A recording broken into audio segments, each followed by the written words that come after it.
Hello everyone, how are you doing? This is MD Tech here with another quick tutorial. In today's tutorial, I'm going to show you guys how to create or set up an emergency contact on your Samsung Galaxy smartphone.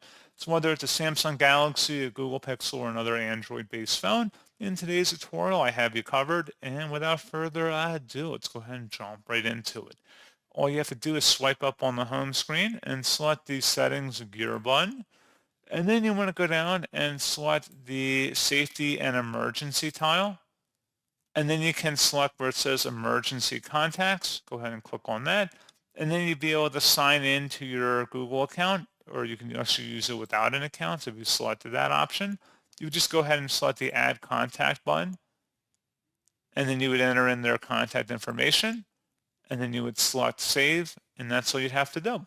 So pretty straightforward process on that, guys. And as always, thank you for watching. I do hope I was able to help you out, and I do look forward to catching you all in the next tutorial. Goodbye.